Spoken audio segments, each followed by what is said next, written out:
পয়গম্বর সুলাইমান আলাইহিস সালাম এই পৃথিবী শাসন করছিলেন একটা তক্তার উপরে বসে। তিনি যখন তক্তার উপরে সিংহাসনে বসতেন, ওই সিংহাসনটা আল্লাহর কুদরতে আসমান দিয়ে উঠত। এই পয়গম্বর সুলাইমান আলাইহিস সালামের একটা গোয়েন্দা ছিল, তার নাম হলো হুদহুদ পাখি। কি পাখি নাম শুনছেন? হুদহুদ পাখি। লা উআযিবান্নাহু আযাবান শাদীদান আও লা আযবাহান্নাহু আও লা ইয়াতিয়ান্নি বিসুলতানিম মুবিন। একদিন সুলাইমান আলাইহিস সালাম মানুষ, জিন, পশু, পাখি সবাইরে নিয়ে মিটিং এ বসছে। বসে জিজ্ঞেস করে, এই আমার গোয়েন্দা কই? এখন পাখিরা তাকায় দেখে হুদহুদ নাই। পয়গম্বর জিজ্ঞেস করে, এই আমার গোয়েন্দা হুদহুদ কই? কয় নাই। কয় নাই মানে সে অনুপস্থিত? বলে হ্যাঁ। তাইলে হুদহুদ রে পাইলে আজকে এমন শাস্তি দিমু, পরে একেবারে জবাই করে ফেলাম। আমি মিটিং এ বসছি, ওই মিটিং এ নাই, দেখে নাই, কোথাও হুদহুদ নাই। একটু পরে হঠাৎ করে হুদহুদ পাখি উড়ে আসছে। পয়গম্বর জিজ্ঞেস করছে, এই তুমি কোথায় গেছিলা? কয় বাদশা, দারুণ একটা খবর নিয়ে আইছি। কি খবর? আপনার এই রাজ্য থেকে হাজার হাজার কিলোমিটার দূরে একটা জনবসতি, একটা অঞ্চল আছে যার নাম হলো সাবা। কি? সেখানে একজন মহিলা, সেই দেশের রাজা, আর তারা সূর্যকে সেজদা করে, সূর্যের কাছে মাথা ঝুঁকায়। এই জিনিসটা দেখে আমার খুব কষ্ট লাগছে, যে যিনি সূর্য সৃষ্টি করলো তার কদমে মাথা না দিয়া তারা সূর্যের সামনে মাথা নত করে। আমি এই খবরটা আপনার কাছে নিয়ে আসছি, আপনি ওই অঞ্চলে হামলা করেন, ওইটা বিজয় করেন, ওদেরকে মুসলমান বানান। এই হুদহুদ পাখি গোয়েন্দা নজরদারি করত, সেকেন্ডের ভিতরে হাজার হাজার কিলোমিটার দূরে চলে যেত, সেখান থেকে খবর সংগ্রহ করে আইনা সুলাইমান আলাইহিস সালামের কাছে পৌঁছায়া দিত। গোয়েন্দা নজরদারি ড্রোন বানায়, এগুলা হুদহুদ পাখি থেকে তারা কোরআন থেকে রিসার্চ করে গবেষণা করে। কিন্তু আপনার আমার নেতা বিশ্বনবী রাহমাতুল লিল আলামিন কেমন ছিলেন মুসলমান? কেমন নেতার কোয়ালিটি হতে হয়, কেমন নেতার চরিত্র হতে হয়? আল্লাহর নবী বিশ্বনবী রাহমাতুল লিল আলামিন ৩১৩ জন সাহাবী নিয়ে বদরের প্রান্তরে গেলেন। ১,০০০ কাফেরের বিরুদ্ধে লড়াই করার জন্য, ১,০০০ কাফেরের বিরুদ্ধে লড়াই করার জন্য আপনার আমার নেতা বিশ্বনবী গেলেন বদরের প্রান্তরে যুদ্ধ করার জন্য। যখন বদরের প্রান্তরে আল্লাহ রাসূল গেলেন, আবু জেহেলরা গোয়েন্দা পাঠালো, যাও যাও দেখো মুহাম্মদের সৈন্যবাহিনীর কি অবস্থা। গোয়েন্দারা এসে আবু জেহেলকে রিপোর্ট দিল। আবু জেহেল শোনেন, মুহাম্মদ মাত্র ৩১৩ জন দুর্বল মানুষ নিয়ে সেই মদিনা থেকে বদরের প্রান্ত হলো প্রায় ২০০ কিলোমিটার। এই ২০০ কিলোমিটার সাহাবীরা পায়ে হেঁটে, ঘোড়ার পিঠে চড়ে, উটের পিঠে চড়ে উত্তপ্ত মরুভূমি পার হইয়া মদিনা থেকে বদরের প্রান্তরে আসছেন। যারা সৌদি আরবে গেছেন তারা দেখছেন গরম কত প্রকার ও কি কি না, কলিজা শুকায়া যায়। সাহাবীদের প্রতি আমাদের ভালোবাসা নাই, নবীর প্রতি আমাদের মহব্বত নাই। যদি থাকতো সৌদি আরবের এই গরম দেখা নবীর মহব্বতে কান্না করতে করতে বেহুশ হয়ে যাইত, ঠিক কিনা বলেন? যখন বদরের প্রান্তরে গেলাম, চোখ দিয়া জরজর করে পানি পড়তেছে, কলিজার টুকরা নবী কত কষ্ট করে সেই মদিনা থেকে বদরের প্রান্তরে আসছে, খেয়ে না খেয়ে কত কষ্ট স্বীকার করে দুর্বল ৩১৩ জন সাহাবীদেরকে নিয়ে আসছেন। এক একজনের অবস্থা এমন, খাবার না খেতে খেতে এক একজনের শরীরের হাড্ডি জেগে গেছে, গালের ভিতরে গোস্ত নাই, গালের হাড্ডি জেগে গেছে, দেহর হাড্ডি গুলো জেগে গেছে। কারণ সাহাবীরা তো ৩ বেলা আমাদের মতো খেতে পারতেন না, কেউ একটা খেজুর খায়া দুইটা খেজুর খেয়ে দিন পার করে দিতেন।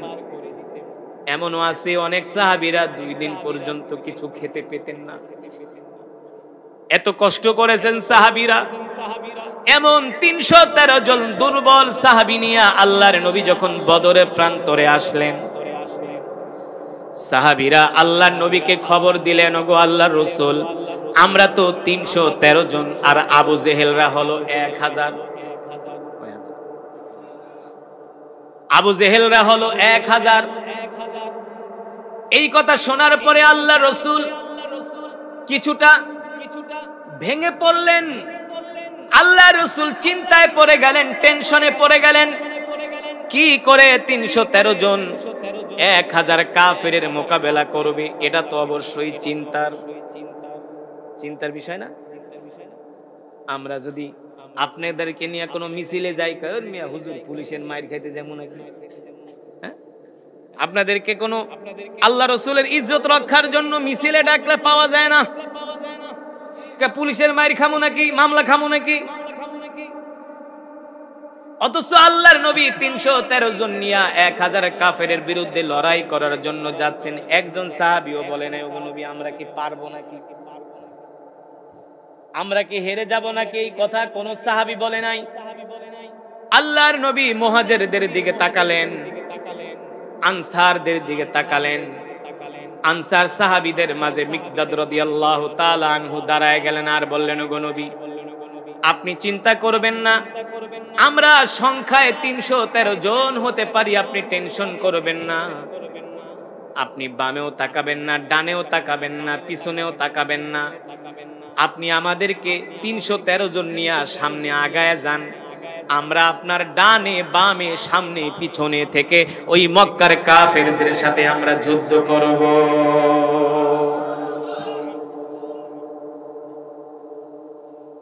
এবার আল্লাহর নবী মুহাজিরদের দিকে তাকালেন, মুহাজিরদের পক্ষ থেকে দাঁড়ায় বললেন, গো আল্লাহর নবী আমরা ওই বনি ইসরাইলদের মতো এই কথা বলবো না, যেই কথা তারা পয়গম্বর মুসা আলাইহিস সালামকে বলছে, মুসা যাও যাও তোমরা যায়া তোমার আল্লাহর জন্য যুদ্ধ করো, বিজয় অর্জন করতে পারলে মিষ্টি নিয়ে এসে আমরা মিষ্টি খাবো। নাউজুবিল্লাহ। এই কথা আমরা আপনাকে বলবো না। আমরা মুহাজিররা আপনাকে আশ্বস্ত করছি, আমরা ডানে বামে সামনে পিছনে আপনার সাথে লড়াই করব, এক বিন্দু রক্ত থাকা পর্যন্ত আমরা ময়দান থেকে চলে যাব না। আল্লাহ নবী বলে, তাহলে আসো আমার কাছে বায়াত গ্রহণ করো। কি করো? 313 জন সাহাবী আল্লাহ রাসূলের হাতে বায়াত গ্রহণ করলেন। যখন 313 জন সাহাবী আল্লাহ রাসূলের হাতে হাত রাখলেন, আল্লাহ তাআলা ডাক দিয়া বললেন, হাবিব এখানে শুধু 313 জনের হাতই না, এখানে আমার রবের কুদরতি হাতও আপনার সাথে রয়েছে। নেতা কাকে বলে? আমাদের নেতা কে? এই পৃথিবীর জমিনে শান্তি কায়েম করতে হলে মদিনার ইসলামকে কায়েম করতে হবে, ঠিক কিনা বলেন?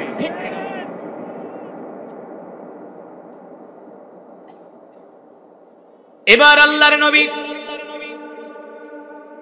বদরের প্রান্তরে সাহাবীদেরকে বললেন, সাহাবীর একটা মুসাল্লা দাও। আল্লাহ রাসূলকে একটা মুসাল্লা দেওয়া হলো। আল্লাহর নবী বদরের প্রান্তরে নামাজে দাঁড়ায় গেলেন, 2 রাকাত নামাজ পড়ে একটা লম্বা সেজদা দিলেন। যুবক ভালো করে শোনো, তোমার আমার নেতা বিশ্ব নবী কেমন ছিলেন? তিনি সেজদা দিয়ে আল্লাহ তাআলার কাছে কান্না করতেছে, আল্লাহ 13 বছর মেহনত কইরা, কত বছর? 13 বছর মেহনত কইরা আল্লাহ 313 জন জোগাড় করছি। যদি তুমি আজকের যুদ্ধে আমাদেরকে হারায় দাও আল্লাহ, তাহলে এই পৃথিবীর জমিনে আমাদের নাম নিশানা থাকবে না। আল্লাহ তাআলা আপনি আমাদেরকে সাহায্য করেন। আল্লাহ তাআলা কাফেরদের মোকাবেলায় আমাদেরকে বিজয় দান করেন। আল্লাহ তাআলা কোরআনুল কারীমের সূরা নিসার মধ্যে, আল্লাহ তাআলা কোরআনুল কারীমের সূরাতুল আলে ইমরানের মধ্যে আল্লাহ তাআলা আয়াত নাজিল করে দিলেন। বালা ইন তাসবিরু ওয়া তাত্তাকু ওয়া ইয়াতুকুম মিন ফাওরিহিম হাদা ইউমদিদুকুম রাব্বুকুম বিখামসাতি আলাফিম মিনাল মালাইকাতি মুসাউইমিন। আল্লাহু আকবার। এই কথাটা আপনাদেরকে কেন শুনাইতেছি, এর কারণ আছে, ভালো করে খেয়াল করেন। আল্লাহ রাব্বুল আলামিনের কাছে বিশ্ব নবী যখন দোয়া করলেন, আল্লাহ আপনি আমাদেরকে বেয়াজ্জতি করবেন না, কাফেরদের মোকাবেলায় আমাদেরকে বিজয় দান করেন। যদি আপনি আমাদেরকে বিজয় না দেন, আমরা আমাদের শক্তি দিয়া, সৈন্য দিয়া, অস্ত্র দিয়া কখনো আমরা বিজয় অর্জন করতে পারবো না, একমাত্র আপনার দয়া আর মায়া ছাড়া, রহমত ছাড়া। ঠিক কিনা বলে? আল্লাহ রাব্বুল আলামিন কোরআনুল কারীমের আয়াত নাজিল করে দিলেন, বালা ইন তাসবিরু ওয়া তাত্তাকু ওয়া ইয়াতুকুম মিন ফাওরিহিম হাদা ইউমদিদুকুম রাব্বুকুম বিখামসাতি আলাফিম মিনাল মালাইকাতি মুসাউইমিন। হযরত জিবরাইল আসলেন। কে আসলেন?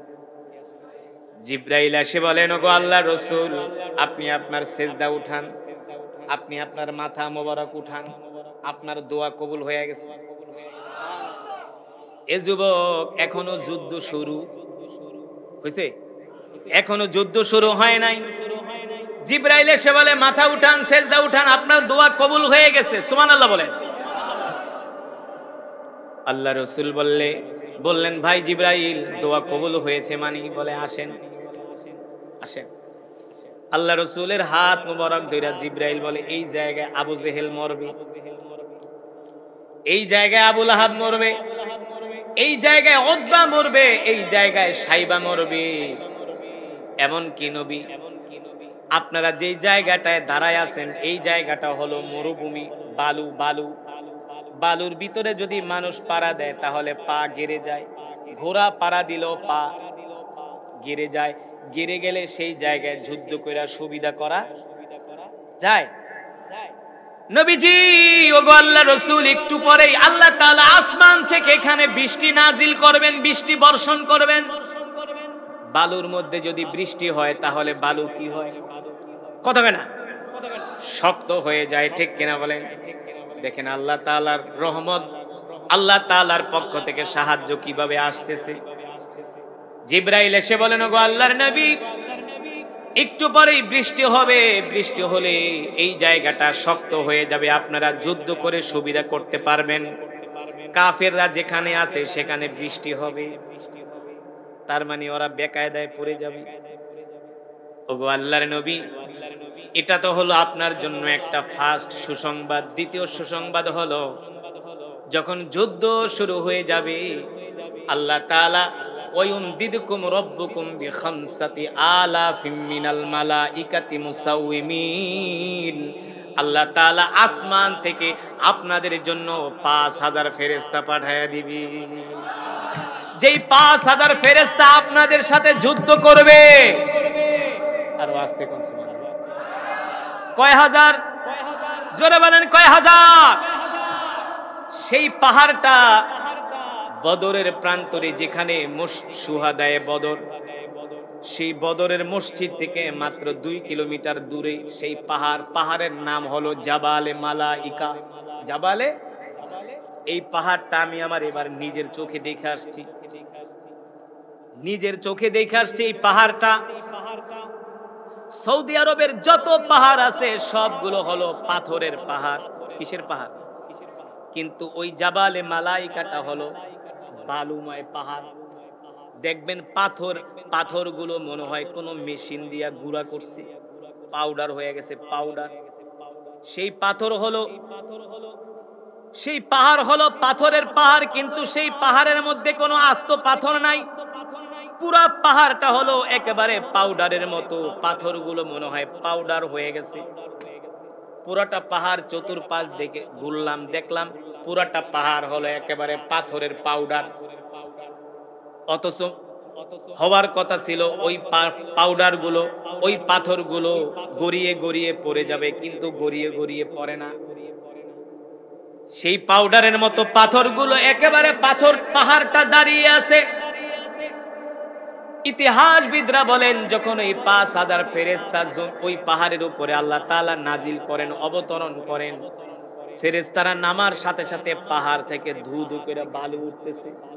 5000 ফেরেশতা যদি এক জায়গায় নামে তাহলে এই জায়গাটার অবস্থা কি হয়? পাথরগুলো পাউডার হয়ে গেছে। সেই পাথর পাহাড়টা এখনো পর্যন্ত আছে, ওই অবস্থায় আছে, অক্ষত আছে। প্রতিদিন লক্ষ লক্ষ মানুষ ওই পাহাড়টা দেখার জন্য যায়। কোরআনুল কারীমের আয়াতের সাথে পাহাড়ের সাথে মিলে যায়। আল্লাহ তাআলা বলেন, নবী আমি আল্লাহ আপনাকে সাহায্য করার জন্য আসমান থেকে এইখানে 5000 ফেরেশতা নাজিল করছি। সেই ফেরেশতারা যখন ওই পাহাড়ে নামলেন, তারা সারিবদ্ধ হয়ে কাফেরদের সাথে লড়াই শুরু করে দিলেন। আবু জেহেল, আবু লাহাব, মক্কার কাফেররা দেখে শুধু সাদা পাগড়ি আর জুব্বাওয়ালারা তরবারি নিয়ে ওদেরকে কচু কাটা করতেছে। সাহাবীদের চেহারার দিকে তাকায় আর ফেরেশতাদের দিকে তাকায়, মিলাইতে পারে না, বলে এটা আবার কোন বাহিনী? এটারে তো দেখি নাই। এটা আবার কোন বাহিনী? এই বাহিনী তো দেখি নাই, ওরা আবার কোত্থেকে আসলো? সুঠাম দেহের অধিকারী, বিশাল লম্বা আকৃতির, জুব্বাওয়ালা, পাগড়িওয়ালা। এদেরকে দেখা মক্কার কাফেররা ভয় পেয়ে গেছে। কি পেয়ে গেছে? যুদ্ধ করব দূরের কথা, এমনিতেই ওদের পায়জামা গরম হয়ে গেছে। কারণ এরা তো আল্লাহর ফেরেশতা, ঠিক কিনা বলেন? আল্লাহু আকবার। আমরা তো এমন মুসলমান, আল্লাহ তাআলা এই পৃথিবীর জমিনে আল্লাহ তাআলা আমাদেরকে কত নেয়ামত দিয়েছেন, ঠিক কিনা বলেন? ওই 5000 ফেরেশতা যখন কাফেরদের সাথে লড়াই করলেন, মক্কার কাফেররা যখন চরম ভাবে পরাজিত হলেন, যুদ্ধ থেমে গেল, মুসলমান বিজয় অর্জন করলো। যেগুলা বাইচা ছিলেন সবগুলা মক্কার দিকে পালায় গেলেন, আর একজন দোস্ত যুদ্ধ তো থাইমে গেল, কিন্তু আমাদেরকে যে হাজার হাজার জুব্বা পাগড়িওয়ালারা ঘিরা ধরছে, হেরাকুল, ওদের তো দেখি না। ওদের দেখবা কই থেকে? ওরা তো আসমান থেকে নামছে, আবার আসমানে চলে গেছে। আল্লাহু আকবার, জোরে বলেন আল্লাহু আকবার। ও মুসলমান, সেই ফেরেশতা আছে কি আছে না? আছে। সেই কোরআন আছে কি আছে না? আছে। কি এই কোরআনের মধ্যে তো আল্লাহ তাআলা বলছেন, আমি 5000 ফেরেশতা দিয়ে আপনাকে সাহায্য করছি। সেই ফেরেশতাও আছে, কোরআনও আছে, সেই আল্লাহ তাআলাও আছে, আল্লাহর নবীও আছে, কিন্তু আমাদের ঈমানের পাওয়ার না। আমাদের ঈমানের, আজকে আমাদের ঈমানের পাওয়ার দুর্বল হয়ে গেল। কারণ কি? এর একমাত্র কারণ হলো আল্লাহ তাআলা আমাদেরকে যেই নবী দান করেছিলেন, যেই নবীকে আল্লাহ তাআলা আমাদের জন্য রহমত স্বরূপ দুনিয়ার জমিনে পাঠিয়েছেন, সেই নবীর আদর্শ, সেই নবীর চরিত্র, সেই নবীর আখলাক আমাদের মাঝে নাই। আজকে আমরা মুসলমানরা নামাজ পড়ি না। আজকে সমাজের ভিতরে হাজার হাজার মুসলমান, আপনাদের এই সমাজে কয়েক শত মুসলমান আছে, আছে কি আছে? অনেক নিজেকে অনেক বড় বড় দাবি, ঈমানওয়ালা দাবি করে আমি অনেক বড় ঈমানওয়ালা মুসলমান। রাসূলের চরিত্র তার মাঝে নাই, রাসূলের সুন্নাহ তার মাঝে নাই, রাসূলের আখলাক তার মাঝে নাই। অথচ আল্লাহর রাসূল বলছেন, উম্মত তোমরা আমাকে অনুসরণ করো, তোমরা আমাকে অনুকরণ করো, আমার সুন্নাত অনুযায়ী তোমরা তোমাদের জিন্দেগিটাকে সাজাও। রাসূলের সুন্নাত তো দূরের কথা, রাসূলের আখলাক তো দূরের কথা, রাসূলের চরিত্র তো দূরের কথা। আজকে সমাজের ম্যাক্সিমাম মুসলমান ঠিকমতো নামাজই পড়ে না। এই সমাজের ভিতরে 100-র ভিতরে 98% মুসলমান হলো মুনাফিক। কি মাশাআল্লাহ, আপনারা যে স্বীকার করছেন ঠিক, এই জন্য ধন্যবাদ। এবার প্রশ্ন করতে পারেন, হুজুর কিভাবে মুনাফিক? ইমাম সাহেব মুহতারাম, আপনি তো আমার মসজিদে গেছেন জুমা পড়তে না? হাজার হাজার মুসল্লি না? আপনার মসজিদেও কিন্তু শুক্রবারে জায়গা দেওয়া যায় না, কথা বল না? আপনার মসজিদেও কিন্তু শুক্রবারে জায়গা দেওয়া এমনকি মাঠের ভিতরে মাঝে মাঝে নামাজ পড়ে। কথা কেন? হ্যাঁ, আমি এক মাহফিলে গেছি চাঁদপুর মতলব। হুজুর আমাদের এই মাহফিল হলো 52তম। আমি কই তাহলে তো ওয়াজ করাইতে করাইতে একেবারে পাইকা গেছেন। হুজুর দাওয়াত দিতে দিতে একেবারে পিএইচডি করছেন। হুজুর এমন কোন হুজুর নাই আমাদের এই ওয়াজে আসে নাই। আপনারে 3 বছর ঘুরা তারপরে আপনাকে পাইছি। হুজুর আইছেন এমন কেরাতে টান দিবেন যাতে মানুষ ঘরের থেকে খাতা বালিশ লয়ে আয়া পড়ে। শীতের দিন তো। আরেকজনে একা, হুজুর আপনি আমগো পাশে থানায় আইছিলেন, এক কেরাতে টান দিয়া 5টা মাইগের ইউনিট কেটে হালাইছেন। ওইটা আবার এলাকায় নাম হয়ে গেছে, কই হুজুর ইউনিট কেটে হালাইছেন। খুব ভালো হয়েছে। তা মাইগালা তো আমার দিব বদদোয়া যে হুজুরে আমার ইউনিট কাটছে। হুজুর এমন টান দিবেন যাতে সব পাগল হয়ে যায়। সেক্রেটারি কা, হুজুর এমন ওয়াজ করবেন যাতে মানুষের চোখ দিয়া পানি আয় পড়ে।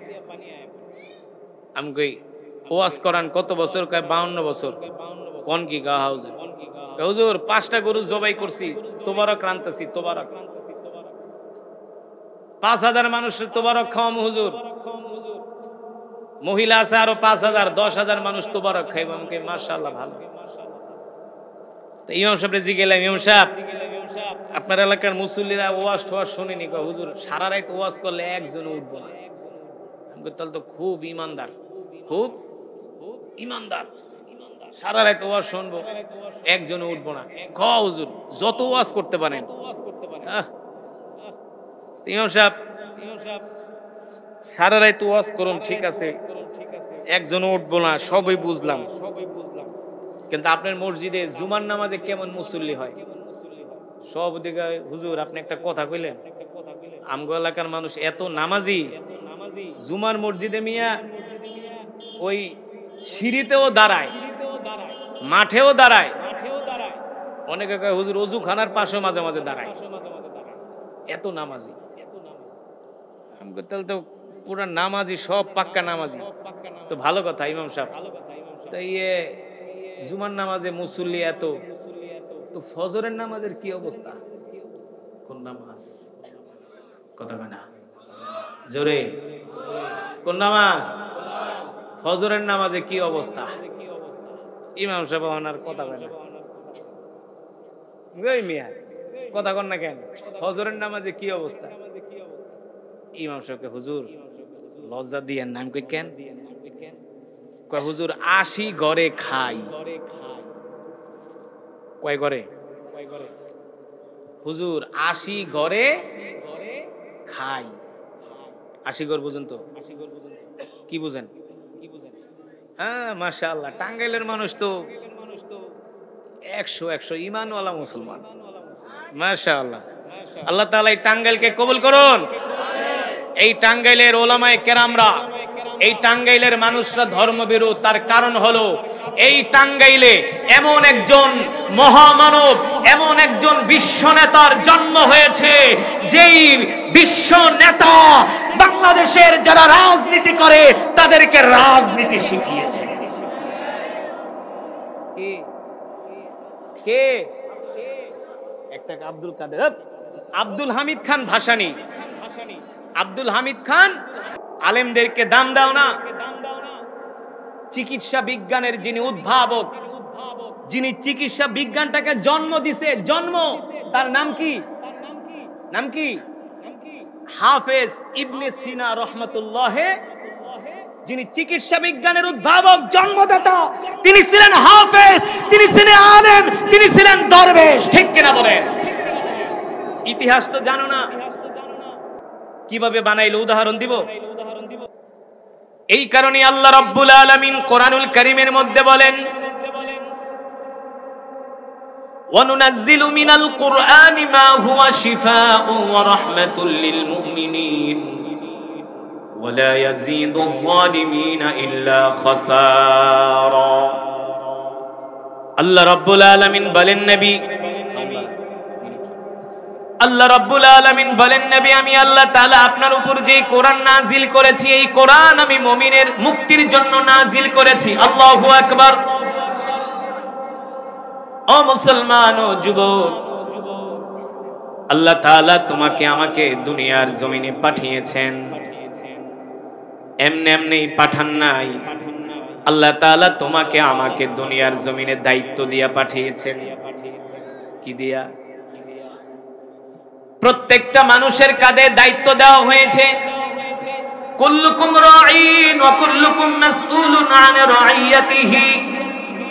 আল্লাহ রাসূলের হাদিস, আল্লাহর নবী বলেন প্রত্যেকটা মানুষকে দায়িত্ব দেয়া দুনিয়ার জমিনে আল্লাহ তাআলা পাঠিয়েছেন। আর হাসরের ময়দানে প্রত্যেকটা মানুষকে ধরা হবে তুমি তোমার দায়িত্ব পালন করছো কিনা। সেই দায়িত্ব হলো আল্লাহর জমিনে আল্লাহর দ্বীন কোরআনের রাজ কায়েম করতে হবে, ঠিক কিনা বলেন? কোরআনের সমাজ কায়েম করতে হবে। আল্লাহু আকবার। পৃথিবীর দামি কিতাব, শ্রেষ্ঠ কিতাব, যেই কোরআনের তেলাওয়াত শুনলে পাথরের মতো হৃদয়টা মোমের মতো গলে যায়। কথা বলে না? যেই কোরআনের তেলাওয়াত শুনে ওমরের মতো কাট্টা কাফের, ওমর ইবনুল খাত্তাবের ছেলে ওমরের মতো কাট্টা কাফের, যেই ওমরের চোখের ইশারায় মক্কার মানুষগুলোর কলিজার মধ্যে কম্পন সৃষ্টি হতো, ঠিক কিনা বলেন?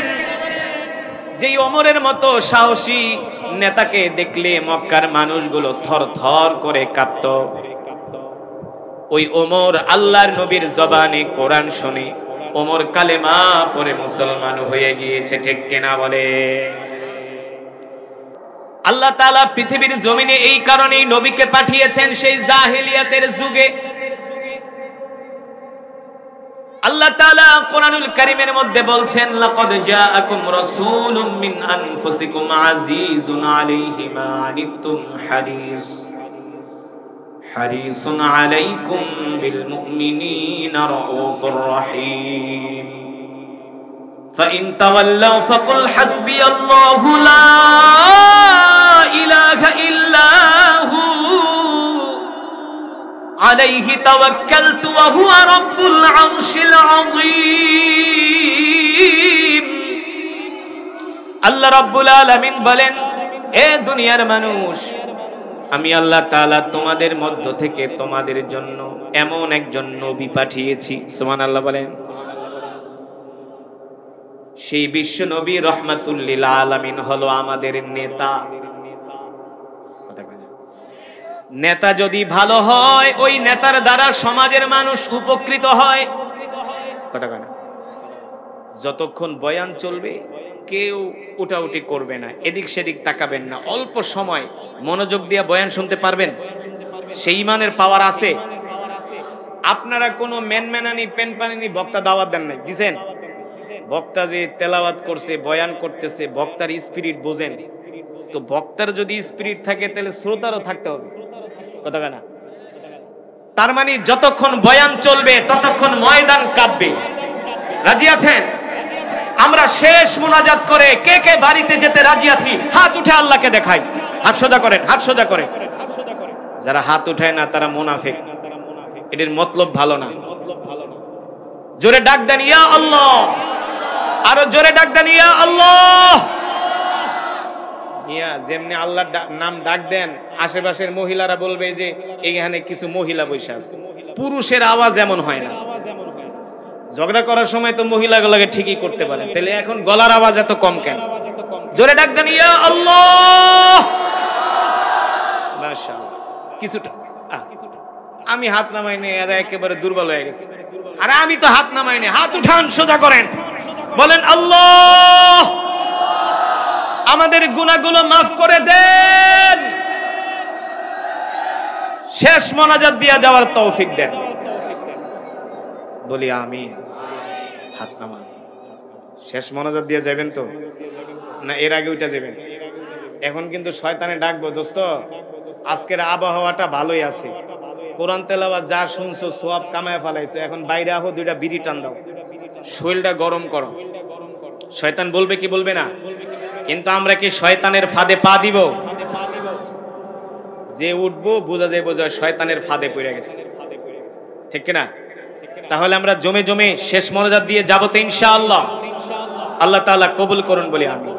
আপনারা এই যে বৃষ্টির মধ্যে আসছেন, কত কাদা ঠাদা পাড়ায়া এই যে ঠান্ডা জায়গায় বসে আছেন, আল্লাহ তাআলা দেখতেছেন না? মনে করছেন কি আল্লাহ তাআলা আপনাদেরকে খালি হাতে ফিরিয়ে দিবে? প্রশ্নই আসে না। আমার দিল বলে আজকে মাহফিলে যারা আসছেন সবাইকে আল্লাহ তাআলা কবুল করে নিয়েছে।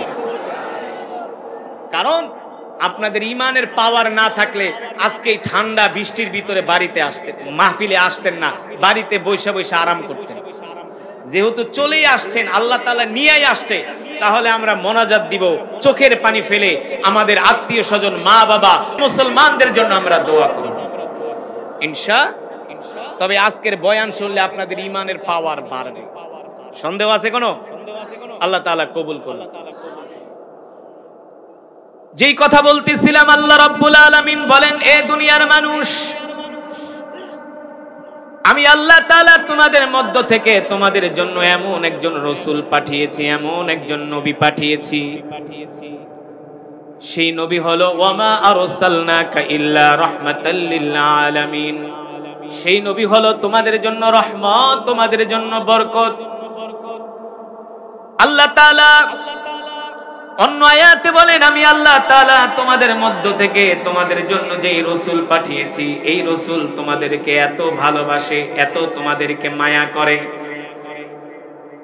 আজিজুন আলাইহি মা আনিতুম হারিসুন আলাইকুম বিল মুমিনিনা রাউফুর রহিম। আল্লাহ রাব্বুল আলামিন বলে, এ দুনিয়ার মানুষ, তোমাদের নবী তোমাদেরকে এত ভালোবাসে, যদি তোমরা কষ্ট পাও তোমাদের নবীও কষ্ট পায়। তাফসীর ইবনে কাসীরের মধ্যে আসছে কেমন কষ্ট পায় নবী। দেখবেন মা যদি ছোট বাচ্চা নিয়ে হেঁটে যায়, ছোট বাচ্চার পায়ের মধ্যে যদি কাঁটা বসে, কাঁটার খোঁচা খাওয়ার সাথে সাথে বাচ্চাটা যখন উফ করে, বাচ্চাটার উফের শব্দ যতটুকুন আওয়াজ হয় তার চাইতে আরো দ্বিগুণ শব্দ হয় মায়ের আওয়াজ। মাও উফ করে, মনে হয় বাচ্চার পায়ের মধ্যে কাঁটা বিদ্ধ হয় নাই, মার কলিজার মধ্যে কাঁটা বিদ্ধ হয়েছে। কথা বলেন। আল্লাহ রাব্বুল আলামিন বলেন, তোমাদের নবী তোমাদেরকে তোমার মায়ের চেয়েও ভালোবাসে, তোমার বাবার চেয়েও ভালোবাসে। আল্লাহু আকবার। এই যুবক, আমরা হলাম সেই বিশ্ব নবীর উম্মত। একটু আগে যেই কথা বলছিলাম, নেতা যদি ভালো হয় কি হয়? নেতা যদি আল্লাহওয়ালা হয়, নেতা যদি চরিত্রবান হয়, তাহলে নেতা দোয়া করলে আল্লাহ তাআলার পক্ষ থেকে রহমত নাজিল হয়, ঠিক কিনা? কিন্তু বিগত দিনে আমাদের যারা নেতা ছিলেন, একটারও চরিত্রের ঠিক নাই, একটারও চরিত্রের ঠিক নাই। আর আজকে আমরা সেই কোরআন রিসার্চ গবেষণা তো দূরের কথা, আমাদের কলেজ ইউনিভার্সিটির ছাত্ররা এখন আছে গাজার পোটলা নিয়ে। কি নিয়া? গাজার পোটলা নিয়ে থাকে, তারা ফেন্সিডিল নিয়ে থাকে, নেশা নিয়ে থাকে। আমাদের এলাকার ছোট ছোট স্কুলের 6-7 এর ছেলেরা এখন সিগারেট খায়। মিথ্যা? মিথ্যা বলছি? 6-7 এ পড়ে, ওপেনলি তারা সিগারেট খায়। মুরব্বীদেরকে দেখা তারা সম্মান করে না, শ্রদ্ধা করে না। আমাদের সমাজ এত নষ্ট হয়ে গেছে, অথচ আগে আরো 20-30 বছর আগে সিগারেট তো দূরের কথা, মুরব্বীরা যে রাস্তা দিয়ে হাইটা যাইতো, যুবকরা তাদেরকে দেখলে রাস্তার পিছনে যায় দাঁড়াইতো, দোকানের পিছে যায় দাঁড়াইতো। আর এখন মুরব্বীদের সামনে বিড়ি টানে, যদি ভাই বিড়ি টানোস কে, কয় আপনার বাপের টাকা দিয়ে খাই। কথা বলেন, সত্য নাকি মিথ্যা? আজকে সমাজের এই অধপতন হওয়ার একমাত্র মূল কারণ হলো আমরা আল্লাহর কোরআন থেকে দূরে সরে গেছি। মাওলানা আব্দুল হামিদ খান ভাসানী, তিনি একজন নেতাই ছিলেন না, তিনি ছিলেন একজন আলেম। কি ছিলেন? তাও কি তিনি ছিলেন দেওবন্দি আলেম। দেওবন্দি আলেম। তিনি কত সাধারণ জীবন যাপন করছে, একটা ভাঙ্গা ঘরের মধ্যে তিনি বাস করছেন, নিজের হাতে তিনি লাকড়ির চুলায় রান্না করছেন, সনের ঘরে থাকছে। আর আমাদের দেশের এখন নেতা খাতারা নির্বাচনের আগে রিক্সা দিয়া ঘুরে, আর নির্বাচন গেলেগা তারা প্রাডো আর মার্সিডিজ গাড়ি লইয়া ঘুরে, মনে হয় আর বাপ দাদার কেলা সম্পদ। এই যে নির্বাচন আসতেছে, আইসা দেখবেন আপনাদের পায়ে ধরবো, বাপ কইব, ভাই কইব, এটা কইব, সেটা কইব। নির্বাচন গেলেগা আর ছাই দিয়েও ধরতে পারবে না। বাস্তব নাকি অবাস্তব? একটাও কি ব্যক্তি স্বার্থে কথা বলছি? হ্যাঁ, একটাও বানায় বানায় বলছি? কথার সাথে বাস্তবতার সাথে মিল আছে কি আছে না? তাহলে এই যে আমাদের সমাজ নষ্ট হয়ে যাচ্ছে, সমাজকে যদি পরিবর্তন করতে হয় আল্লাহর কোরআন দিয়া, রাসূলের সুন্নাহ দিয়া এই সমাজকে পরিবর্তন করতে হবে, ঠিক কিনা বলে? এই সমাজকে যদি পরিবর্তন করতে হয় আল্লাহ রসুলকে ভালোবাসতে হবে, আল্লাহ রসুলের চরিত্রে চরিত্রবান হতে হবে, আল্লাহ রসুলের আদর্শে আদর্শবান হতে হবে। আল্লাহ রাব্বুল আলামিন সেই কথাই কোরআনুল কারীমের মধ্যে বলছেন, লাকাদ কানা লাকুম ফি রাসূলিল্লাহি উসওয়াতুন হাসানাহ। আমি আল্লাহ তোমাদের জন্য যেই রাসূল, যেই নবী পাঠিয়েছি, এই নবীর মধ্যেই রয়েছে তোমাদের জন্য উত্তম আদর্শ, উত্তম চরিত্র, ঠিক কিনা বলেন? ও যুবক, মুসলমান মা বোনেরা, আপনাদের হাতে ধরি মা বোনেরা, ভালো করে শুনে রাখেন। আমাদের সন্তানগুলোকে যদি আল্লাহওয়ালা বানাইতে হয়, সোনার সন্তান, সুসন্তান বানাইতে হয়, তাহলে আল্লাহর কোরআন তাদেরকে শিক্ষা দিতে হবে, আল্লাহ রসুলের সুন্নাহ শিক্ষা দিতে হবে।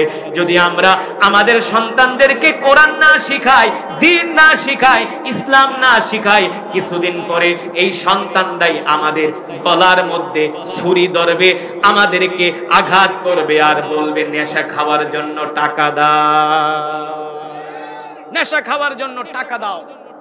আজকে অনেক ছেলেরা বাবার গায়ে হাত দেয়, মায়ের গায়ে হাত দেয় নেশার জন্য, নেশার টাকার জন্য। অনেক সন্তান আছে বাবারে আইসাকে আমারে মোটরসাইকেল কিনা দাও, বাইক কিনা দাও। বাপে কয় তোর আমি বাইক কিনা দিব না, কয় তাই জন্ম দিছো কেন? কথা বলেন, দিছে বাইক কিনা। বাইক কিনার এক সপ্তাহ পরে, এক সপ্তাহের মাথায় টাঙ্গাইল হাইওয়ে বাইক চালাইতে যায় আর ট্রাকের লাগে ধাক্কা খায়া হাইওয়ে সড়কের মধ্যে বেটকায় পড়ে রয়েছে। পরে যায় দেখে টাঙ্গাইল মেডিকেল কলেজে পাও দুটা ভেঙে গেছে। বাস্তব নাকি অবাস্তব? বাস্তব নাকি অবাস্তব? কোন মাদ্রাসার ছাত্র কোনদিন মাকে বলে না আমারে টাকা দাও, নাইলে তোমাদের সাথে কথা বলবো না, তোমাদের সাথে খারাপ আচরণ করব। কোন মাদ্রাসার ছাত্র মাকে কষ্ট দেয় না, বাবাকে কষ্ট দেয় না। আমরা যখন মাদ্রাসা থেকে বাড়িতে যাইতাম, আমাদের ওস্তাদরা শিখায় দিত বাড়িতে যাইয়া মার কাপড় ধুইয়া দিবা। আমাদের ওস্তাদরা শিখায় দিত বাড়িতে যে মায়ের কাপড় ধুইয়া দিবা, বাবার লুঙ্গি ধুইয়া দিবা, বাবার সাথে কাজে হেল্প করবা। বাবা যে গরু ঘাস কাটে, বাবার সাথে গরুর ঘাস কাটবা, বাবার বোঝা আগায় দিবা। যেই দিন মাদ্রাসা থেকে বাড়ি থেকে মাদ্রাসা যাইতাম, বাবার দিকে তাকাইতাম আর কান্না করতাম, যাবো মাদ্রাসায় যাইতাছি, তুমি একা একা কত কষ্ট করে কাজ করবা। কথা বল। আব্বু কানতো, আমরাও কানতাম। আর বর্তমানে মা বাবা কষ্ট করে বাড়ির থেকে পয়সা পাঠায়, ছেলে জাহাঙ্গীরনগরে পড়ে, ওই পয়সা দিয়া বান্ধবী লইয়া ঘুরে। বাস্তব? মিথ্যা বলছি? মিথ্যা বলছি? ভালো আছে কারা? ভালো আছে ওই ছাত্ররাই ভালো, ইউনিভার্সিটির যারা 5 ওয়াক্ত নামাজ পড়ে, আলেমদের সাথে সম্পর্ক আছে, দাওয়াত ও তাবলীগের সাথে সম্পর্ক আছে। এছাড়া যা আছে সব সন্ত্রাস, পড়ালেখা নাই, চাঁদাবাজি, মাস্তানি, হলে হলে রাজনীতি, মারামারি, কাটাকাটি। এই কারণে বলি ভাই, আপনি আপনার সন্তানকে যদি সুসন্তান বানাইতে চান, আগে মাদ্রাসায় পড়ান, আগে কোরআন শিখান, দ্বীন শিখান, তারপরে আপনি আপনার সন্তানকে স্কুলে পড়ান, কলেজে পড়ান, ইউনিভার্সিটিতে পড়ান, ডাক্তার বানান, ইঞ্জিনিয়ার বানান, ডিসি বানান, ওসি বানান, এসপি বানান, মন্ত্রী বানান, আমাদের কোনো আফসোস নাই। কিন্তু আগে সন্তানটাকে দ্বীন শিখান। কি শিখান? সেই দ্বীন শিখানোর ফ্যাক্টরি হলো মাদ্রাসা। দ্বীন শিখানোর ফ্যাক্টরি কোনটা? এই মাদ্রাসাগুলো যদি না থাকে, কারি আসাদের মতো কারি সাহেবদের কণ্ঠে কোরআন শুনতে পারবেন? মাদ্রাসা না থাকলে কারি সাহেব তৈরি হবে, হাফেজ তৈরি হবে, আলেম তৈরি হবে? আলেম তৈরি হবে না, হাফেজ তৈরি হবে না। এই সমাজের মানুষগুলো বেঈমান হয়ে যাবে, মুনাফিক হয়ে যাবে। তারা হারামকে হালাল মনে করবে, হালালকে হারাম মনে করবে। সমাজে জিনা ব্যভিচার বেড়ে যাবে। এই কারণে মাদ্রাসার দরকার আছে কি আছে না? জোরে বলেন, আছে কি আছে না? আজকে মুশুরিয়াল মদিনাতুল উলুম নুরানিয়া হাফিজিয়া মাদ্রাসার উদ্যোগে মাহফিল। এই মাদ্রাসার ছাত্ররা উঠাউঠি করবেন না, বসেন, একজন উঠবেন না, মোনাজাত দিয়া বাড়িতে যাবেন, ওয়াদা করছেন। আর 5 থেকে 7 মিনিটের ভিতরে মোনাজাত হবে। আমি বসছি, বসার কথা ছিল 9:30 10টায়, 10টায় বসছি, 11:30 1.5 ঘন্টায় বয়ান শেষ, একেবারে কাটায় কাটায়। যখন দাওয়াত নিছি তখনই বলে দিছে 1.5 ঘন্টা, সর্বোচ্চ 1.5 ঘন্টা। তো আমার 1.5 ঘন্টা হইতে বাকি আছে হইলো আর মাত্র 6 মিনিট। কিন্তু আমি যদি মাদ্রাসার ছাত্রের স্বার্থে 5টা মিনিট সময় বেশি নেই, আপনাদের কোনো আফসোস আছে, কোনো অভিযোগ আছে? তাহলে একটু বসতে পারবেন তো?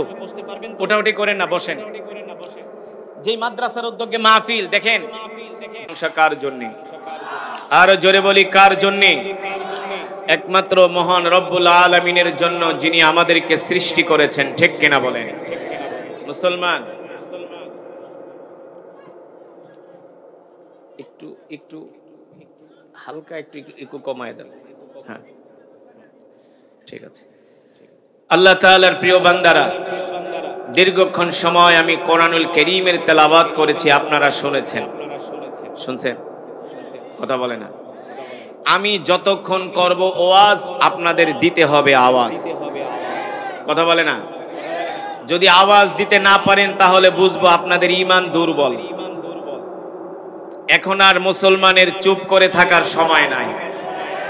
সারা পৃথিবীতে মুসলমানদের জাগরণ শুরু হয়েছে। ঠিক কিনা বলেন? সেই আটলান্টিক থেকে শুরু করে বঙ্গোপসাগর, সেই বঙ্গোপসাগর থেকে শুরু করে আরব সাগর, প্রতিটা দ্বীপে, প্রতিটা অঞ্চলে, প্রতিটা ভূমির মুসলমান আল্লাহর জমিনে আল্লাহর কোরআনের শাসন চায়। ঠিক কিনা? যে কোরআন আমি আপনাদের সামনে তেলাওয়াত করলাম, মুসলমান কেমন লেগেছে? আরো জোরে বলেন, কেমন লেগেছে? যেই কোরআনের তেলাওয়াত শুনলে পাথরের মতো হৃদয়টা মোমের মতো গলে যায়। যদি সেই কোরআনের শাসন আল্লাহর জমিনে প্রতিষ্ঠিত হয়ে যায়, কতই না শান্তি হবে। ঠিক কিনা বলেন? এই কোরআন আল্লাহর জবানের কালাম। আল্লাহু আকবার বলেন। এই কোরআন আল্লাহ তাআলার ঐশী বাণী, যেই কোরআন আল্লাহ তাআলা বিশ্ব নবীর উপর নাজিল করেছেন আমাদের হেদায়েতের জন্য, আমাদের মুক্তির জন্য। মুক্তি কাকে বলে? এই কোরআন দিয়া ঝাড়ফুঁক দেওয়াকে মুক্তি বলে না। এই কোরআনের আয়াত দিয়া তাবিজ লেখাকে মুক্তি বলে না। এই কোরআন পড়ে বাবা মারা যাবে, 40 দিন পরে 40 জন ইমাম এনে 10টা গরু জবাই করিয়ে ইউনিয়নের সব মানুষদেরকে তোবারক খাওয়াবে, বাবার নামে খতম পড়বে, এটাকে মুক্তি বলে না। ঠিক কিনা বলেন? মুক্তি বলে আল্লাহর জমিনে যখন আল্লাহর কোরআনের রাজ কায়েম হয়ে যাবে আর বাতিল শক্তিগুলো এই পৃথিবীর জমিন থেকে দূরীভূত হবে, যখন তাদের এই পৃথিবীর জমিনে এই সমস্ত তন্ত্র মন্ত্র দিয়া এই ভূখণ্ডের, এই জমিনের, এই পৃথিবীর মানুষগুলোকে অত্যাচার করা হয়, নির্যাতন করা হয়, জুলুম করা হয়, এই জুলুম থেকে যদি বাঁচতে হয়, আল্লাহর জমিনে আল্লাহর কোরআনের রাজ কায়েমের কোনো বিকল্প নাই। আছে? কথা বলেন। আপনি যে রাস্তায় বের হবেন এর কোনো সিকিউরিটি নাই। আছে? বাংলাদেশে যেই হারে বর্তমানে ডাকাতি বাড়ছে, যেই হারে ছিনতাই বাড়ছে, আপনারা ফেসবুকের মাধ্যমে দেখেন প্রতিদিন রাত্রে মহাসড়কে ডাকাতি হচ্ছে। প্রতিদিন, এভরিডে, প্রতি রাত্রে ডাকাতি হচ্ছে, ছিনতাই হচ্ছে। বাংলাদেশে 50,000 টাকার একটা বান্ডিল নিয়ে আপনি শুধু রাত 12টা বাজে রওনা দেন, খালি জায়গায় গেলে আপনাকে অ্যাটাক করবে।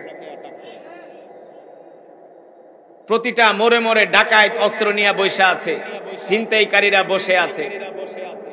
এ তো গেল রাতের ডাকাত। আর এই সমাজে কিছু দিনের ডাকাত আছে যারা এসি রুমের মধ্যে বসে কলমের খোঁচা দিয়া জনগণের তেল জনগণের, গম জনগণের, চাউল চুরি করে। ঠিক কিনা বলেন? আছে কি আছে না? আমি কিছুদিন আগে সৌদি আরব থেকে আসছি,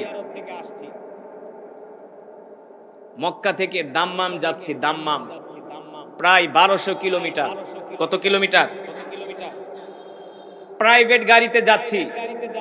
হাজার হাজার মরুভূমি, হাজার হাজার মাইল রাস্তা, দুই সাইডে শুধু মরুভূমি আর পাহাড়। মানুষ তো দূরের কথা, একটা জীব জন্তুও নাই। দিন পার হইয়া রাত্রবেলা গাড়ি চলতেছে পাহাড়ের মাঝখান দিয়া। আমি ড্রাইভারকে বললাম, এই মিয়া, এই যে পাহাড়ের রাস্তা দিয়ে আসতেছেন, যদি ডাকাইতে ধরে? হুজুর, ডাকাইত তো দূরের কথা, শয়তানও আপনার দিকে তাকাবে না। কে কে? শয়তানও আপনার দিকে তাকাবে না, ডাকাত তো দূরের কথা। বলি কারণ কি? বলে সৌদি আরবে কোরআনের আইন নাই, তবে হাতে গোনা 2-4টা আছে। কোন চোর যদি চুরি করে, ও যদি ধরা খায়, তাহলে ওর হাত কেটে দেওয়া হয়। এই কারণে হাজার হাজার মরুভূমির, হাজার হাজার কিলোমিটার রাস্তা অতিক্রম করছি পাহাড়ি পাদদেশ দিয়ে।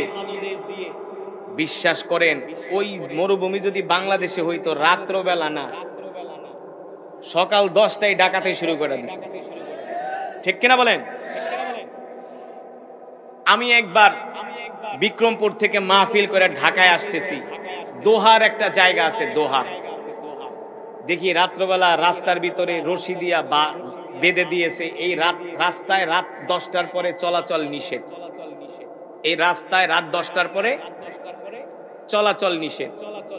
আমি পুলিশকে বললাম, এটা কি মগের মুল্লুক নাকি? আমার দেশ, আমার রাস্তা, আমি রাস্তা দিয়ে রাত 10টার পরে চলবো? আপনারা রশিতে কাগজ ঝুলায় রাখছেন, রাত 10টার পরে এই রাস্তায় চলাচল নিষেধ, কারণটা কি? কয় হুজুর, সামনে ডাকাতি হয়। তা সামনে ডাকাতি হইলে আপনারা পুলিশরা কি করেন? চকলেট খান? আপনাদের বেতন দিয়ে আমরা কেন রাখছি? আপনারা তো আমাদের গোলাম, আপনারা আমাদের কর্মচারী। আমরা হলাম রাষ্ট্রের মালিক, আমরা হলাম রাজা, আপনারা হলেন আমাদের কর্মচারী। বলে হুজুর, সব ঠিক আছে, কিন্তু আমাদের আইন হলো, কোনো ডাকাত যদি ডাকাতি করে, তাকে ধরতে গেলে আমরা গুলি করতে পারবো না।